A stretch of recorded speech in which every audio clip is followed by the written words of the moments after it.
다음 발표는 신라문화유산연구원에 있는 김건일 선생님께서 충주 완오리 고려시대 철재련로의 구조와 조업 방식에 대해서 발표를 해주시겠습니다. 요 모델로 이미 이제 전번 달에 실험을 했기 때문에 그와 관련해서 잘 들어보시면 도움이 될 것으로 생각이 됩니다. 예. 제가 발표할 그 내용은 충주 완오리에서 그 조사된 이제 고려시대 철제련로의 구조와 조업 방식에 대해서 발표를 하겠습니다. 예, 다음. 예. 목차는 유적의 입지와 제철로의 구조를 검토한 다음에 지금까지 이제 국내에서 행해졌던 철재련 기술 복원 실험의 사례를 간략하게 살펴보고 완오리 철재련로의 조업 방식을 추론해 보도록 하겠습니다. 그 추론 방식은 이제 그 아주대학교의 그 요청에 따라서 그 복원 시년 매뉴얼 방식으로 그렇게 발표를 하겠습니다. 다음. 예, 주근적에는 잘 아시는 것처럼 울산 지역과 함께 역사상 이제 우리나라 철산업의 본산이라고 할 수가 있겠습니다. 그리고 우리나라에서 가장 많은 좀 제철 유적이 분포하고 있습니다. 그 시대도 삼국시대, 그다음에 통일신라 시대, 고려시대, 조선시대가 있습니다. 그 중에서도 오늘 발표할 충주 완오리 고려시대 철제련로가 가장 잔존 상태가 양호하다고 말씀드릴 수가 있겠습니다. 연구사를 간략히 살펴보면은 아시는 것처럼 발굴 보고서에 고찰 부분에 그 제철로와 그 조업 방식에 대한 그런 간단한 고찰이 있고요. 그 다음에 부록의 그 관련 유물에 그 대한 금수학적 분석이 그 수록이 되어 있습니다. 그리고 이제 유물의 종합적 검토도 있었고, 또 이를 이제 그 모델로 한 그런 그 제철 복원 실험 연구도 지금까지 진행이 되었습니다. 그런데 지금까지의 이런 연구들은 대부분 삼국시대의 원통령 재련로를 대상으로 하고 있습니다. 전골에서 고려조선 시대 연구는 거의 없다고 보셔도 좋을 것 같습니다. 그런 의미에서 본다면은 이제 완오리 고려시대 철제련로는 이제 평면 형태가 말각 장방형이고 노벽체에 또 송pon관이 그대로 관입된 채로 조사가 되었고, 이 송pon관이 풀무 자리와 그 연결이 되고 있습니다. 그래서 고려시대 그 제철로의 구조 및 조업 방식 연구에 그 중요한 정보를 제공한다고 생각을 하고 있습니다. 다음. 이제 유적 입지를 보시면은 다음. 예. 보시는 것처럼 이 일대에는 굉장히 많은 유적들이 분포하고 있는데, 많은 부분이 제철 유적이 되겠습니다. 다음. 충주 완오리 산 144단지 144번지 일대에 위치하고 있습니다. 여기 지금 노란색으로 표시되어 있는 곳이 이제 평지와 산림지대가 만나는 곳이 되겠습니다. 그리고 오른쪽에 탕금대와는 한 5.7km 정도의 이제 그 거리를 두고 그 달천과도 그 정도 거리가 되겠습니다. 예, 다음. 예, 그래서 지금 빨간색으로 표시되어 있는 부분이 그 제철로가 되겠습니다. 예, 1호, 2호, 3호가 되고, 그 다음에 오른쪽에 보시면은 초록색으로 되어 있는 곳이 주거지고, 그 아래에 폐기장이 있는데, 폐기장에서는 고려시대 철소치 뚜껑과 함께 출토가 되었습니다. 지금 그래서 이 그 폐기장이나 주거지와 그 제철로와는 거리가 얼마 안 됩니다. 한 10m 정도밖에 떨어져 있지 않고, 상당히 좀 이제 외딴 곳이고, 또 이렇게 산 중턱에 이렇게 있는 걸로 봐서는 조업한 사람들이 생활하던 그런 공간으로 보여집니다. 다음. 예. 그래서 고려 시대의 제철로가 색이 그 외에 수열, 구상유구 등이 확인이 됐는데 요 유구들은 다 철생산 관련 유구로 이렇게 파기되고 있습니다. 그리고 거기에서 송풍관, 노벽체, 노바닥편 등의 제철 관련 유물이 출토가 되었고 그 외에 주거지 배수로, 폐기장, 소성유구 등이 조사가 되었습니다. 다음 세기가 조사가 되었는데 어, 지금 삼호는 이전 시기, 즉 그 삼국시대에서 삼국시대에 나타나는 원통형과 그 비슷한 구조입니다. 그리고 요게 2호에 의해서 파괴가 되었거든요. 그래서 그 3호가 조업이 끝난 후에 그 이후 시기에 2호가 조성이 되었고 1호는 잔존 상태가 2호보다는 더 좋지 않지만은 형태에서 본다면은 거의 동일한 어, 이제 그 구조로 보여지고 있습니다. 다음, 예, 왼쪽에 1호와 오른쪽에 2호입니다. 그리고 2호의 아래쪽에 선축된 3호가 위치하고 있습니다. 다음, 예, 제철로의 구조를 보시면은 다음. 네. 요걸 제가 각 그 부분별로 이렇게 표시를 해 보았습니다. 그래서 말각 장방형에 노가 있고 굉장히 이거는 말각 장방형인데도 특이한 구조입니다. 그래서 보통은 이제 요 지금 그 송풍관과 직교하는 그 방향으로 그 길이 방향이 되는데 이 제른노는 특이하게도 송풍관 방향과 같은 방향으로 이렇게 지금 그 길이 방향을 형성하고 있습니다.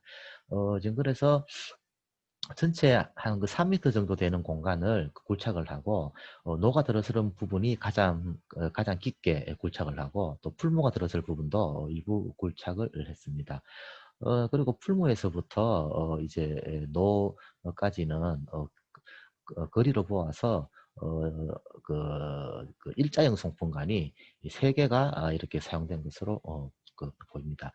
그리고 특이한 부분이 이 노의 이제 그 배제구 쪽 지금 사진 도면에서 오른쪽이 되겠습니다. 지금 이 부분은 삭빙이 되어서 남아 있는 것 같지 않지만 사진을 보시면은 양쪽에 이제 그 정방향으로 석재를 세우고 그 위에 또 이제 횡으로 그렇게 석재를 세웠습니다. 아마 그래서 그 부분이 이 아궁이 부분, 배제구 부분이 되는 것으로 생각이 됩니다. 그리고 풀무에서 노로 연결되는 그 송풍 간의 각도는 약 17도 정도가 되겠습니다. 이후에서 또 하나 특징적인 이제 구조상 특징적인 부분이 노가 이제 이런 내벽이 있고 아까 말씀드린 대로 석재를 세웠다고 그랬습니다. 그래서 그 주변을 1차적으로 점토를 발라서 노벽지를 형성을 하고 또 그 바깥쪽에 지금 그 보강벽으로 제가 그 표기를 한 또 이렇게 지금 보강벽이 추가로 설치되어 있다는 점이 특징적입니다. 다음. 그래서 이런 구조는 비슷한 부분들이 있습니다. 가장 왼쪽에 있는 사진이 지금 이제 그 설명드린 완오리철 재련로인데 가운데 게 조선시대 완오리에서 조사된 그 재련로가 되겠습니다. 지금 여기도 보시면은 벽체의 그 바깥쪽으로 지금 그 보강벽이 확인되고 있습니다. 가장 오른쪽에는 이제 원상국 시대의 그 경주 황성동 886- 이 1번지에 3호 용해로, 용해로 중에 가장 상태가 좋은 용해로인데 이 용해로는 이렇게 수요를 굴착한 다음에 녹아 들었을 부분을 이제 점토로 쌓고 거기서 이제 다시 다시 굴착을 해서 그 노를 축조를 했습니다. 그래서 바깥쪽에 있는 점토 부분이 일종의 그 보강벽이 되는 그런 구조입니다. 다음. 그리고 울산 달청 철장 주변에 조선 후기 석축형 개출로도 그 좌우에 그 도강벽이 설치되어 있습니다. 다음. 그리고 송풍 시설은 아까 그 말씀을 이제 조금 드렸습니다. 그래서 풀무 자리가 노 뒷벽의 내면과 한 110cm 거리에 그 장방형, 세장방형 이제 수율 형태로 존재하는데 잔존 길이는 140cm이지만은 그 송풍관을 그 기준으로 좌우 그 대칭이 된다고 했을 때 최소 2m 정도 길이가 되는 것 같습니다. 그리고 송풍관은 두께 0.3에서 0.7cm 정도이고 직경 15cm 정도의 이제 일자형 송풍관입니다. 지금 그리고 그 찬존하고 있는 그 노벽체의 그 관입부 송풍관은 노바닥에서부터 그러니까 그 노상에서부터 10cm 밖에 차이가 나지 않습니다. 그리고 그 관입 단부는 이제 그 용융돼서 파손이 됐기 때문에 얼마만큼 깊이 들어갔는지 알 수는 없지만은 이제 돌출부 주변에 그 슬래그가 용착되어 있는 점 등으로 봐서 10cm 이상 관입이 되고 외부에 그 보강 점토를 발랐던 것으로 생각됩니다. 다음. 예. 지금 그 풀무와 이제 벽체를 잇는 송풍관이 저는 이제 이 부분이 보고서를 꼼꼼하게 봤는데도 조금 이제 애매한 부분이 있습니다. 지금 그래서 지금 왼쪽의 사진을 보시기에 꼭 이렇게 지금 그 토제 송풍관으로 연결한 게 아니고 그 조선시대 석축형 개출로처럼 그 바람골 같은 그런 이제 바람길을 그 낸 게 아닌가 그런 생각도 듭니다만은 보고서만 봐서는 제가 지금 정확히 모르겠습니다. 오른쪽의 사진은 노 안에서 바라본 그 송풍관의 그 모습입니다. 다음. 예, 그 송풍관 지금 위에 사진이 노 안쪽에서 바라본 모습인데 여기 보시면은 송풍관이 분명하게 이렇게 드러나 있습니다. 그런데 그 아래쪽 사진은 그 뒤쪽에서 바라본 그 모습인데 이게 송풍관이 있는지 없는지 정확히 할 수가 없습니다. 그래서 지금 제가 사진으로 보기에는 없는 것처럼 보이기도 합니다. 그래서 아까 말씀드린 지금 화면의 왼쪽 사진에 그 부분하고 같이 생각을 해본다면 꼭 이렇게 꼭 송풍관이 아니더라도 바람길 같은 그런 그 암거형 그런 송풍 시설일 수도 있겠다는 생각이 들었습니다. 다음. 예, 다음. 예. 그다음에 철 재련 기술 그 보건 실험 사례를 정리를 해 보았습니다. 다음. 예, 그래서 중요 실험 현황의 구조라든지 이제 원료 장입량이라든지 그 생산량 등을 정리를 해 보았습니다. 이 중에서 3번의 종원문화재연구원에서 실험한 부분 그리고 6번의 울산 새부리 보건산업 그 보건사업단에서 했는 4차, 5차 그리고 좀 올해 거는 빠졌으면은 이제 올해 그 6차 실험을 10월에 했었습니다. 그까지 한다면은 총 4번이 선처를 이제 목적으로 한 실험이 되겠습니다. 다음. 예, 그리고 그 이제 나머지는 계란철 생산이거나 또는 이제 유적의 현상을 복원하기 위한 실험 또는 분광 그 토철을 이제 염두에 둔 분광의 그 재련 가능성을 타진하는 그런 실험들이 있었고요. 또 노 구조는 보통 이제 삼국시대 거는 이제 원통형 그다음에 그 조선시대 거는 그 상자형 노를 이제 많이 사용을 했었습니다. 그리고 재료 원료는 이제 괴강이나 분강을 사용을 했고 그 조제제 그러니까 첨가제를 사용한 경우도 있고 또 그렇지 않은 경우도 있습니다. 다음. 실험의 성격상 이제 대체로 그 목적을 달성한 측면이 이제 강하다고 할 수가 있겠습니다. 근데 이제 그 결과물의 유형을 정리를 해 보면은 4가지로 구분할 수가 있는데요. 첫 번째는 노하부에 이제 괴런철 중심의 철괴가 형성되는 경우, 두 번째, 선철 중심의 철계가 형성된 경우, 세 번째, 선철과 계련철이 뒤섞인 그런 혼합 철계가 형성된 경우, 네 번째, 또 선철을 노 밖으로 유출시킨 경우. 어느 경우가 뭐 고대 중세 혹은 철제는 기술에 가장 가까운지는 확정하기 어렵지만 지금은 이제 대부분 이제 알지 않습니까? 우리가 이제 실험을 많이 했기 때문에. 그래서 계련철을 목적으로 할 때는 첫 번째 경우가, 그 다음에 선철을 목적으로 할 때는 네 번째 경우가 이제 가장 합리적이라는 사실이 많은 실험을 통해서 확인이 되었습니다. 다음. 그렇다면 이제 여기 이제 와놀이에서는 어떤 철을 생산했을까? 저는 두 가지를 계련철과 성철의 가능성을 모두 일단 제시를 하겠습니다. 먼저 계련철 생산 가능성입니다. 근데 이제 우리가 이제 잘 아시는 것처럼 삼국시대 원통령 노화는 좀 다른 구조입니다. 그렇다고 또 조선시대 상자형하고도 조금 다릅니다. 굳이 따지면은 이제 상자형에 더 가깝긴 합니다. 이런 평면 형태 구조가 그 김제 은곡 제철 유적에서 조사된 바가 있습니다. 그래서 여기에서는 고탄소의 선철과 저탄소 계련철이 혼재된 그런 결과물이 생성된 것으로 보고가 되었습니다. 그래서 이러한 서로 다른 성질의 화학계들이 같이 있을 때는 장인의 선별에 의해서 각각 주소철기와 단조철기 공정으로 가는 것으로 연구되고 있고, 일본 타타라 제철에 게라오시와 유사한 조업 방식이라고 오자와 선생님이 말씀하셨습니다. 여기서 이제 금속 분석을 이제 했는데요.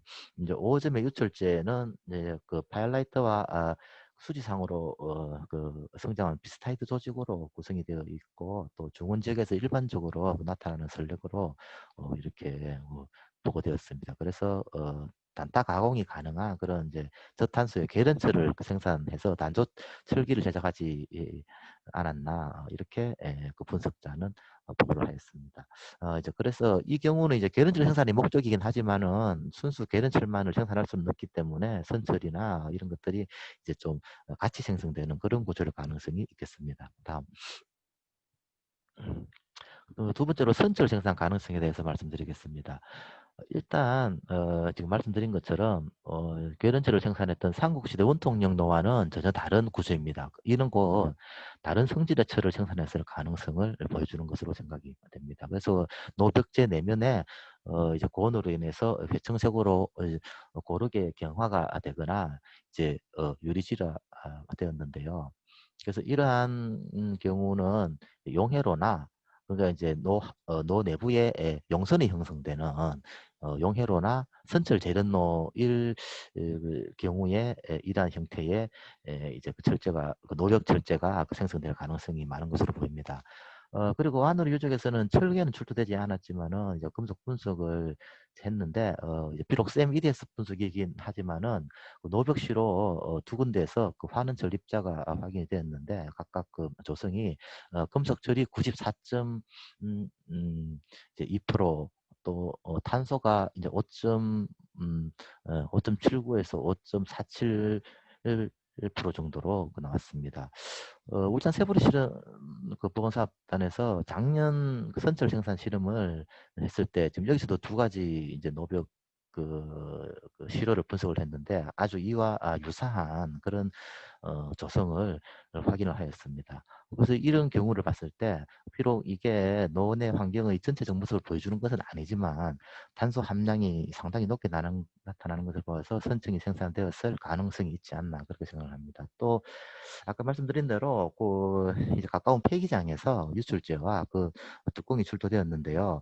여기뿐만 아니고 이제 인근의 충주 노계마을 고르시대 야출유적에서도 무쇠소 매납용구 3기에서 이제 무쇠속과 또 다른 주수철기 소재로 재사용하기 위한 그런 철기 43점이 출토된 바가 있습니다. 또 그리고 지금 고려시대 다인철소로 비정되는 이 지금 와누리 일대에서는 무쇠소철 비롯한 다수의 주소철기가 출토되고 있습니다. 아마 그래서 분명히 이 일대에서는 주소철기 소재 생산을 위한 선철 조업이 있었을 것으로 예상이 됩니다.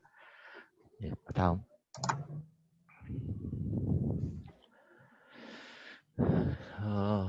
그리고 그래서 선철 생산을 목적으로 할 경우에 이제 저는 노예 그래서 말씀드린 대로 저는 일단은 선철을 생산했을 목적이 더 큰 걸로 저는 생각을 합니다. 이제 그렇지만 이제 그 명확한 그런 근거가 없기 때문에 이제 그 계련철 생산도 같이 상정을 했는데요. 먼저 그 선철을 생산했을 경우를 상정한 보건 실험 매뉴얼에 대해서 말씀드리겠습니다. 이 경우에는 노의 높이를 제가 이제 220cm로 상당히 높게 그렇게 이제 에, 그 상정을 했습니다.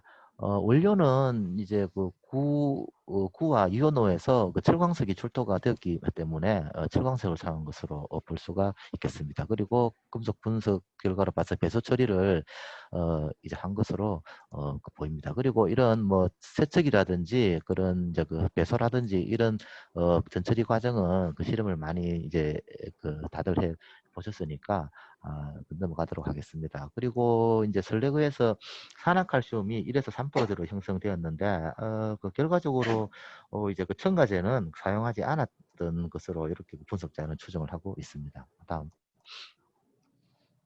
이를 이제 근거로 해서 노예 구조를 복원을 하였습니다.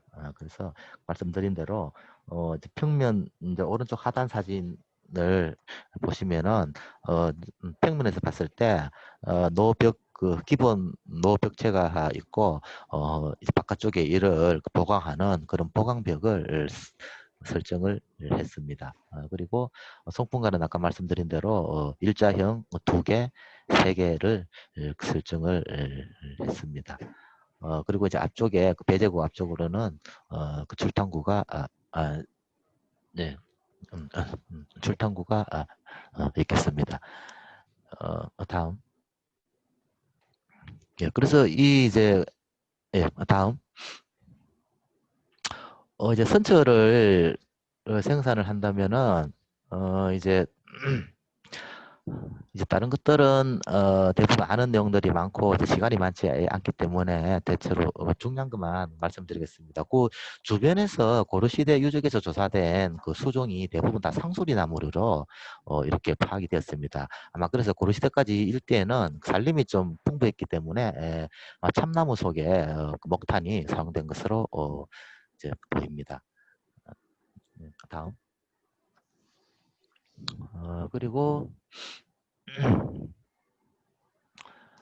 이와 지금 아까 말씀드린 그 도면에 보시면 한 변이 80, 그 한 변 80cm고 높이 220으로 이렇게 실험한 경우는 울산 세부리 사업단의 그 4차 실험이 가장 그 유사한 크기라고 할 수 있겠습니다. 그래서 이를 감안할 때는 철광석은 250kg 정도가 적당한 것으로 생각이 되고 그리고 이제 철광석 그 장입 개시 후에 철광석과 목탄의 비율은 1대2, 즉 철광석이 이제 220kg 들어가면은 목탄은 이제 500kg를 그 장입하는 게 적당할 것으로 생각이 됩니다. 그래서 광석 장입 개시 후에 약 한 6시간 후면은 선철의 출탕이 가능할 것으로 생각을 합니다. 다음. 송풍 시설은 아까 그 도면에 그 보신 바와 같습니다. 그래서 우리가 지금까지 그 풀물을 이제 인력으로 하니까 너무 힘든 부분이 이제 많았기 때문에 이제 그 지금은 또 그 이제 풀무의 그 풍력을 감안한 그런 이제 기계 송풍 장치가 지금 사용이 되고 있습니다. 그래서 기계 송풍을 이제 해도 충분히 이제 가능할 것 같습니다. 이제 문제가 이제 송풍관이 이제 대구경 하나로 그 송풍하는 것입니다. 이제 이 경우에 노내의 송풍을 골고루 분산시키지 못할 수 있다는 그런 이제 염려가 있습니다. 그리고 이제 와누리 2호 같은 경우는 앞뒤로 긴 형태이기 때문에 이렇게 송풍이 또 이제 분산되는 그런 이제 가능성이 있을 것 같은데 이게 장점일지 단점이 될지는 정확히 판단을 못하겠습니다. 그리고 만약 송풍관 그 부분에서 행행 현상이 발생한다면은 이제 그 더 이상 바람이 그 배제구 앞쪽으로 그렇게 갈 수 없다는 그런 큰 단점으로 생각이 됩니다. 그리고 송풍관의 각도는 이제 똑같이 그 17도로 하고 그 다음에 송풍관과 노바닥 그 높이 차이는 10cm로 그 유적에서와 똑같은 10cm로 했습니다. 이럴 경우에 이제 그 관입 송풍관이 곡관일 가능성은 없습니다. 예, 네, 다음.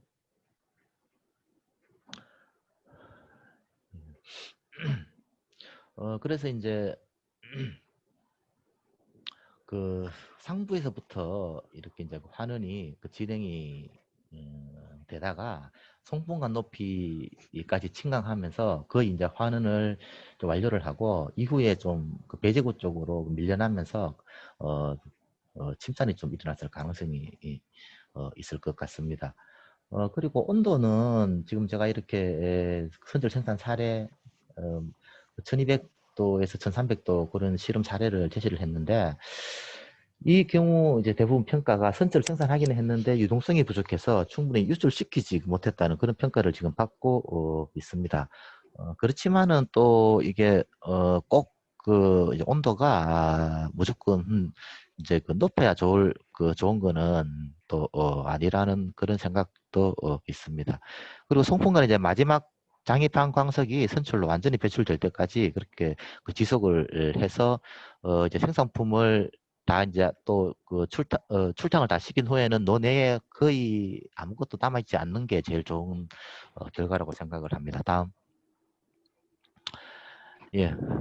그래서 이제 출탕을 하면은 이제 판장새 바탕으로 이제 흘려보내거나 이제 배제구 앞을 오목하게 해서 이제 굳히게 되는데 조선 후기 이제 울산 그 세부리 가마 이제 그 가마에는 판장새 바탕이 있습니다. 그렇지만은 고려시대 이전에 이제 이런 것들이 있다는 아직 증거가 없기 때문에 배제구 앞을 그냥 오목하게 해서 흘려보내도 문제가 없을 것 같습니다. 왜냐하면은요. 다음. 예, 이게 그 작년 울산 실험에서 했는 건데 왼쪽 사진은 판장새 바탕에 이제 흘려 보낸 거고 오른쪽 사진은 이제 앞을 오목하게 해서 이렇게 지금 그 굳힌 겁니다. 그럼 지금 제일 오른쪽 사진에 보시면은 선철 위에 그 슬랙들이 또 이제 흘러나와서 이제 같이 좀 굳었습니다. 그런데 요거는 망치로 그냥 톡톡 치기만 하면은 그 슬래그들은 금방 떨어져 나옵니다. 그래서 그렇게 그 분리해서 재사용하는데 그게 이제 문제가 없을 것 같습니다. 다음. 올해 10월에 저희들이 또 이제 울산 세부리에서 실험했는데 출탕이 충분해서 8개짜리 판장새 바탕에 샘물을 선처를 이렇게 충분히 흘려서 했습니다. 다음.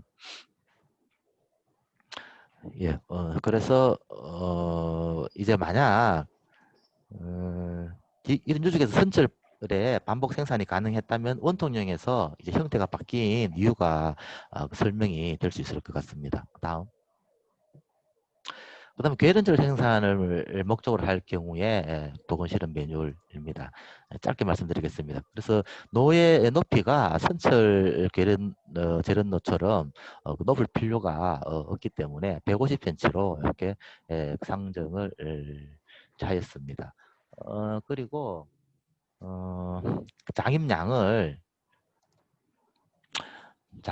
저는 줄이는 게 좋다고 생각을 합니다. 왜냐하면 지금까지 그 계란질 생산을 했을 경우 노하부에 큰 그런 이제 그 결과물이 그 생성이 되어서 이걸 꺼내고 처리하는데 굉장히 좀 애를 먹고 이제 있는데 그래서 적절한 크기의 논의 형성물 약 한 20에서 30% 정도 크기를 이제 목표로 그렇게 한다면은 철광석 장입량을 100kg 정도로 제한을 해서 이제 한번 이제 그 끌어내고 또 이렇게 그 재사용할 수 있는 그런 그 방식이 좋을 것 같습니다. 그리고 계란치를 생산하는 거기 때문에 목탄 양도 그 선철에서처럼 1대2가 아니고 그 광석하고 목탄이 1대1의 비율로 유지하는 게 가장 적절하다는 것이 지금까지 실험을 통해서 확인이 되었습니다. 그 외에 내용들은 비슷합니다. 다음. 예, 그런 그 내용으로 계란철 재련노를 이제 그 도면을 제시를 하였습니다. 이 이제 그 도면을 바탕으로 이제 이번에 도구박물관에서 실험이 이루어진 걸로 알고 있습니다. 다음. 예, 온도나 이런 부분들은 지금까지 그 많은 실험을 통해서 뭐 1100도 이상의 온도가 지속이 되고 3시간 광습장이 종료 후에 또 3시간에서 5시간 정도 송풍을 지속해서 산소를 충분히 공급할 필요가 있다는 점이 거의 확인이 되었습니다. 다음. 예, 그 생산분 수습이 아까 이제 말씀드린 부분인데, 그래서 광섭 장입량을 100kg로 제한해서 회수율 20, 30%를 그 생각한다면은 그러면 20에서 30kg의 그런 철계를 그 배제구를 통해서 수습을 한다면은 노예 압력을 그 전체를 이제 해체하지 않고도 배제구만 통해서 수습이 가능을 하고, 그럼 이럴 경우 배제구만 보수한 후에 또 곧바로 조업이 가능할 것으로 생각을 합니다. 그래서 저는 이러한 방식이 아마 계란치료 생산 방식의 어떤 그런 그 일반적인 방식이 아니었을까 이렇게 생각을 합니다. 다음.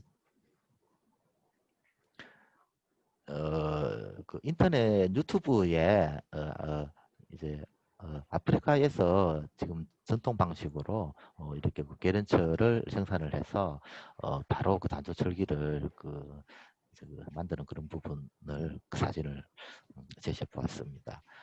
이 경우에 앞벽에 배제구가 조금 크긴 합니다만은 그 철계가 아까 제가 말씀드린 한 10kg 보다 조금 작은 한 10kg에서 한 그 정도 크기의 철계를 이렇게 그 배제구로 꺼내서 작업을 하고 있기 때문에 노를 뭐 해체를 한다든지 압벽을 뭐 일정 부분 해체를 한다든지 그런 게 없었습니다. 다음.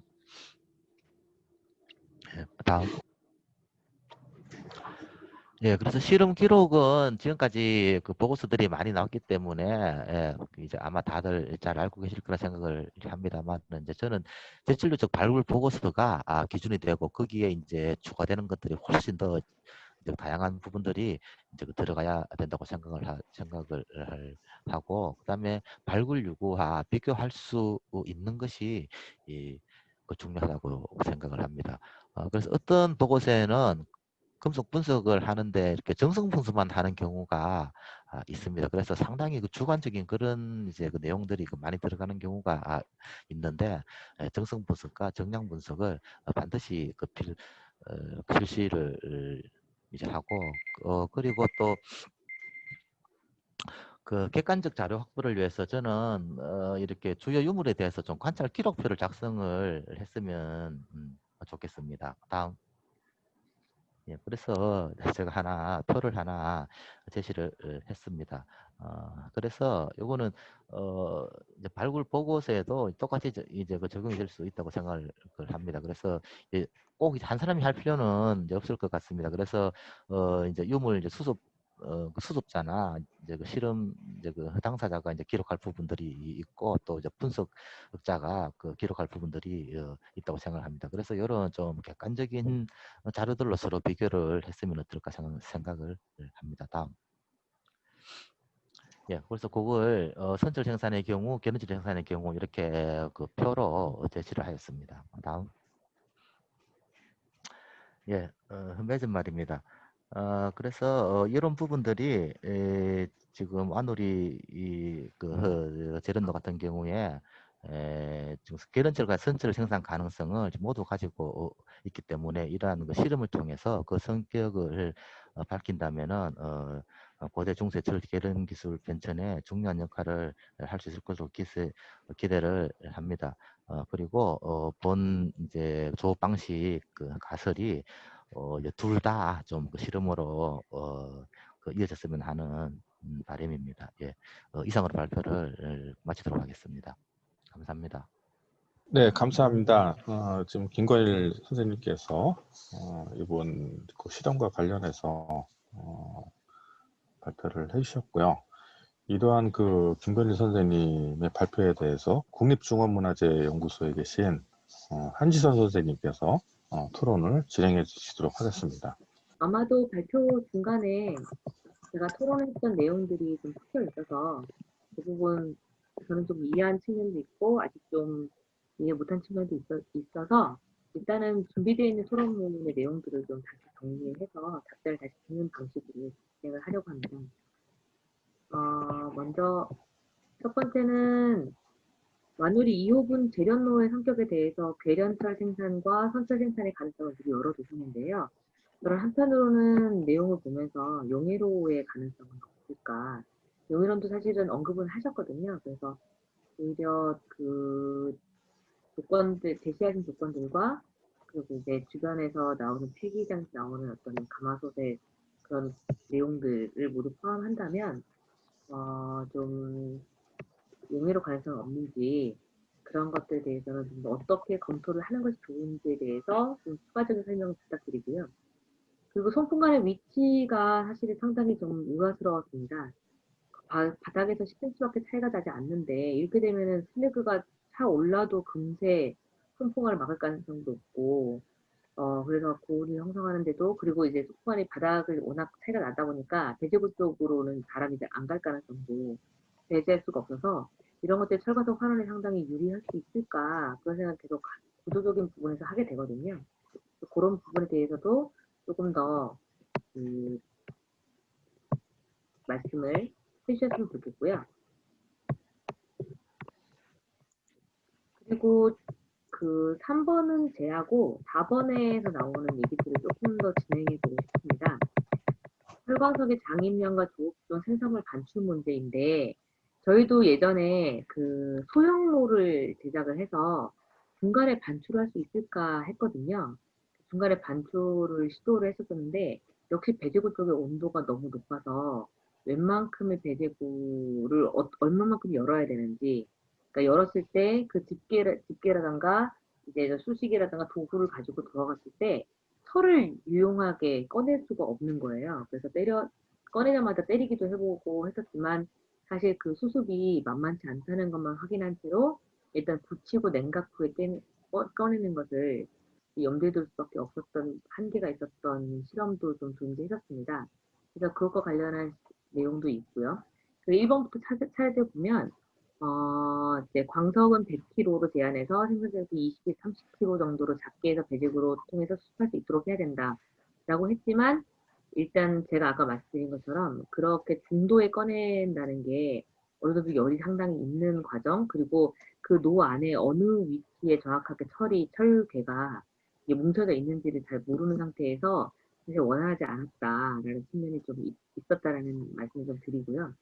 두 번째로는 이제 투입량의 적정성의 문제인데 저희도 어쩔 때는 한 30kg씩 넣기도 하고 10kg씩 넣기도 하고 울산 세부리 같은 경우는 10kg씩 넣고 있고 1회 당뇨에서 5에서 15kg라고 하는데 이러한 적정성의 산출 기준을 무엇을 잡아야 될 것인지 혹시 개인적으로 생각하고 계신 게 있으면 말씀을 좀 해주셨으면 좋겠습니다.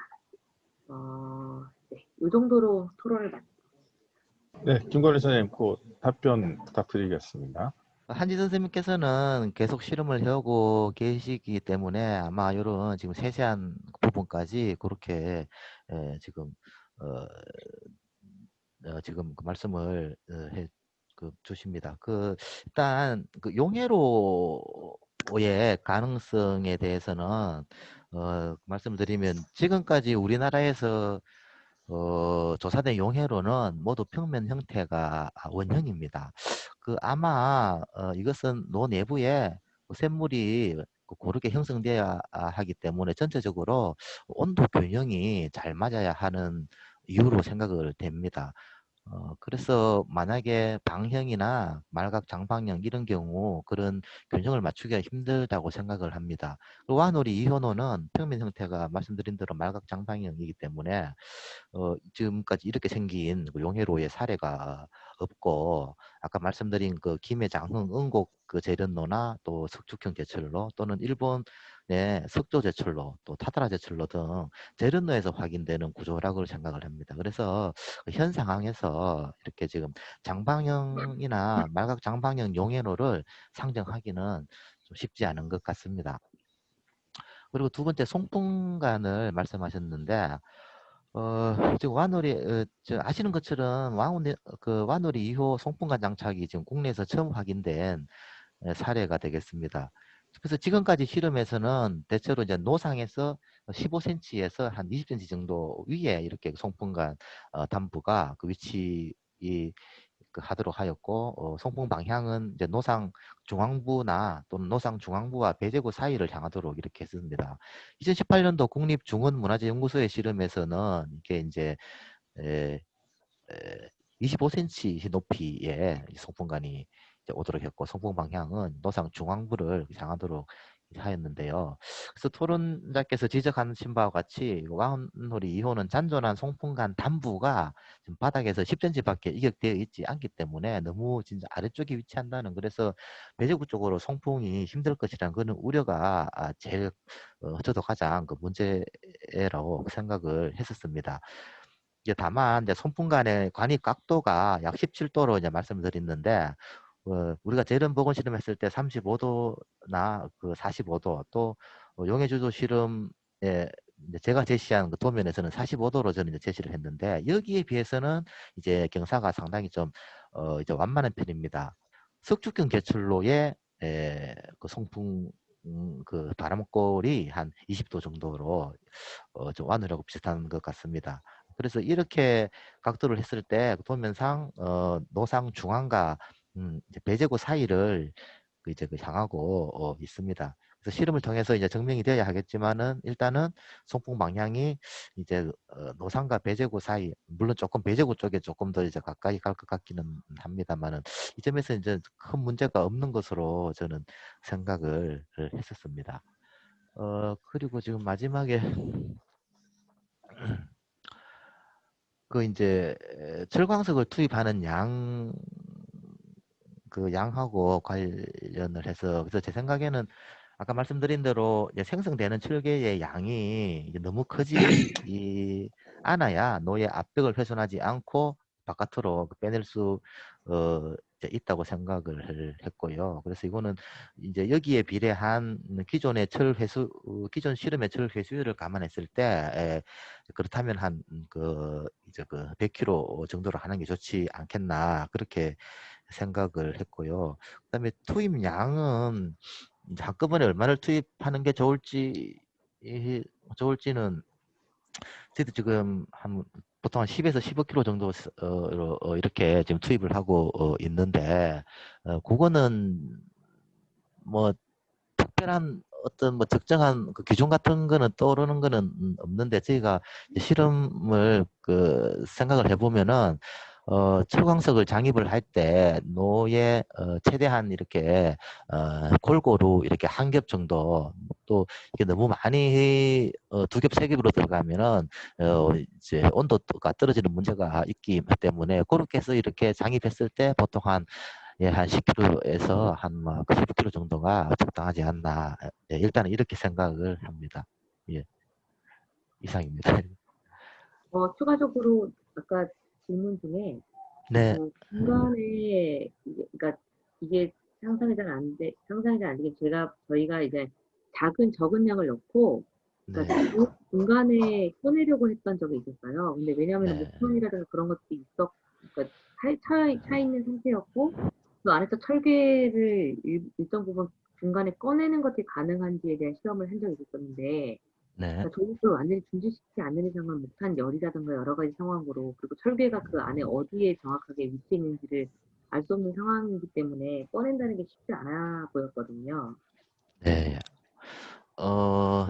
그래서 이것도 제가 이제 아직까지는 이제 가설 단계이긴 한데 이게 만약에 지금 선생님 말씀하신 것처럼 실험을 통해서도 증명이 안 되면은 아마 한번 꺼내고 이제 다시 이제 노 앞부분을 배제구 쪽을 보수를 해서 결국은 이제 한 번밖에 안 되는 조업이 될 수도 있을 것이라고 생각을 합니다. 다만 그때 이제 실험할 때 선생님 어떻게 하셨는지 모르겠는데 예를 들어서 제가 지금 제시를 한 것처럼 100kg를 한 단위로 해서 한 30kg 정도를 생산한다고 했을 때 100kg를 작입한 다음에 그 틈을 다음 작입하는 틈을 좀 시간을 그때 얼마를 두셨습니까? 저는 한 2시간 정도 이렇게 충분히 틈을 준다면은 요 이제 그 꺼낼 그 철개와 이제 지금 환원되고 있는 철개를 그 사이를 이렇게 좀 그 구분을 할 수가 있지 않겠나 이런 생각이